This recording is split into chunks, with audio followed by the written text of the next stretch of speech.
அன்பு தமிழ் நெஞ்சங்களுக்கு ஆஸ்ட்ரோ தமிழ் மகளின் இனிய வணக்கங்கள். இன்றைய பதிவில் 2026 வருஷத்தில் குறிப்பாக தமிழ் புத்தாண்டுக்கு பிறகு ஒரே நபரால் ஒரே சம்பவத்தால் வாழ்க்கையில் விபரீத மாற்றத்தினை சந்திக்க போகும் 2 ராசியினர், மீனம் மற்றும் கன்னி ராசியினர். இந்த 2 ராசியினருக்கும் மாற்றத்தினை செய்ய போகிறது ஒரே நபர், ஒரே சம்பவம் தான். அதை பற்றி தான் இன்றைய பதிவில் பார்க்க போகிறோம். பதிவினை முழுமையாக பாருங்கள். பதிவு பிடிச்சிருந்தால் லைக் பண்ணி கமெண்ட் பண்ணி மற்ற நண்பர்கள் உறவினர்கள் பயன்பெற அவங்களுக்கும் ஷேர் பண்ண மறந்துடாதீங்க. இதுவரை நம்முடைய ஆஸ்ட்ரோ தமிழ் மகள் சேனலை சப்ஸ்கிரைப் பண்ணாத நண்பர்கள் சப்ஸ்கிரைப் பண்ணி கூடவே தெரிகிற பெல்லைக்கானை கிளிக் பண்ணி ஆல் ஆப்ஷன்ஸும் செலக்ட் பண்ணி வச்சுக்கோங்க. மீனம் மற்றும் கன்னி ராசியில் பிறந்த நண்பர்களே, விதிக்காரன் என்று சொல்லப்படுகிற சனி பகவான் மீன ராசியில் அமர்ந்துட்டார். அது பாக்கியப்படியும் சரி, திருக்கணிதப்படியும் சரிங்க. மீன ராசிக்கு ஜென்மத்தில் அமர்ந்திருந்து 7ஆம் பார்வையாக கன்னி ராசியை பார்க்குறாரு. சனி பகவான் மீனத்தையும் கன்னி ராசியையும் மாற்றத்தினை ஏற்படுத்த போகிறார். 2 ராசிகளையும் ஒன்றிணைக்கப் போகிறது ஒரு சம்பவம். உதாரணத்திற்கு இந்த 2 ராசியுமே, அதாவது நீங்கள் கன்னி ராசியில் பிறந்திருந்து உங்கள் வீட்டில் மீன ராசியில் பிறந்தவங்க இருந்தாலும் சரி, நீங்கள் மீன ராசியில் பிறந்திருந்து உங்கள் குடும்பத்தில் ஒரு கன்னி ராசியில் பிறந்த நபர் இருந்தாலும் சரி, அல்லது நீங்கள் வேலைக்கு போகிற இடத்துல அந்த நபர் இருந்தாலும் சரிங்க, இந்த சம்பவம், இந்த பலன் உங்கள் வாழ்க்கையில் நிச்சயம் நடந்தே தீரும்.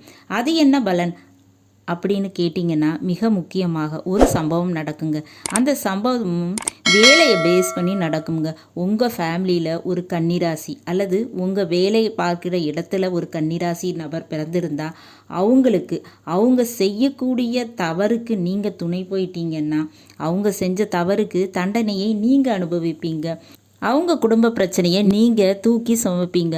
அவங்களுடைய கடனை நீங்கள் அடைப்பீங்க. அவங்களுக்கு செய்ய வேண்டிய விஷயத்தை நீங்கள் செய்வீங்க. ஏன்னா மீன ராசியில் பிறந்தவங்களுக்கு சனி பகவான் ஜென்மத்தில் இருக்கார். இது நடக்கிறதுக்கு வாய்ப்பு இருக்குங்க. அதுவே நீங்கள் கன்னி ராசியில் பிறந்திருந்து அவங்க மீன ராசியில் பிறந்திருந்தா, அதாவது நீங்கள் கன்னி ராசியில் பிறந்து உங்கள் குடும்ப உறுப்பினரோ அல்லது உடன் வேலை பார்க்கும் அந்த நபரோ மீன ராசியில் பிறந்திருந்தா பலன் எப்படி இருக்கும்? உங்கள் வாழ்க்கையில் உங்களுக்கு கிடைக்க வேண்டிய நல்ல பலன்கள் அவங்களுக்கு போய் சேர்ந்துருங்க. உங்களுக்கு கிடைக்க வேண்டிய வேலை அவங்களுக்கு கிடைக்கும். உங்களுக்கு கிடைக்க வேண்டிய ஒரு திருமண வாழ்க்கை அவங்களுக்கு கிடைக்கும். நீங்கள் சேர்த்து வைத்த பணம் அது அவங்களுக்கு செலவாகும். இப்படி நடப்பதற்கு வாய்ப்பு இருக்குங்க. இதுக்கு காரணம் ஒரே சம்பவம் தான், அது வேலை. அப்போ வேலையில் மாற்றம் காணப்போகிறது மீனமும் கன்னியும். இந்த 2 ராசியும் ஒரே வீட்டில் அல்லது ஒரே இடத்துல நட்பாக இருந்தால் நிச்சயமாக வேலையில் மாற்றம் உண்டு. இரண்டாவதாக திருமண வாழ்க்கை. நிச்சயமாக இந்த கன்னி ராசி மற்றும் மீன ராசியில் பிறந்தவங்களுக்கு திருமண வாழ்க்கையில் மாற்றம் வரப்போகுது. காரணம், நீங்கள் மீன ராசியில் பிறந்து உங்கள் குடும்ப உறுப்பினர் கன்னி ராசியில் பிறந்திருந்தாலும் சரி, அல்லது நீங்கள் கன்னி ராசியில் பிறந்து உங்கள் குடும்ப உறுப்பினர் மீன ராசியில் இருந்தாலும் சரிங்க, இந்த 2 ராசியும் ஒரே வீட்டில் இருந்தால் அந்த நபர்களுடைய திருமண வாழ்க்கையில் மாற்றம் நடைபெற போகுது. அப்போ கன்னி ராசி மீன ராசியில் பிறந்தவங்களுக்கு தமிழ் புத்தாண்டுக்கு பிறகு வேலை மற்றும் திருமண வாழ்க்கை இந்த 2லையும் கவனத்தோடு இருக்கணும். அதே நேரத்தில் இந்த மாற்றம் ஏற்படுவதற்கு முக்கிய காரணம் குரு பகவான். அவர் ஜூன் மாதத்திற்கு பிறகு கடகராசிக்கு போய் உச்சமடைகிறாருங்க. கன்னிக்கு லாப குருவாக மாறுவார். மீன ராசிக்கு பூர்வ புண்ணிய குருவாக மாறுகிறார். அப்போ நிச்சயமாக ஜூன் மாதத்திற்கு முன்பு இதில் பிரச்சனை இருந்தாலும் தடை இருந்தாலும் ஜூன் மாதத்திற்கு பிறகு கன்னி மற்றும் மீன ராசியில் பிறந்தவங்க வேலையில் வெற்றி பெறுவாங்க. திருமண வாழ்க்கையில் வெற்றி கிடைக்கும். அதுக்கு முன்னாடி ஒரு மாற்றம், ஒரு தாக்கம் என்பது நிகழுங்க.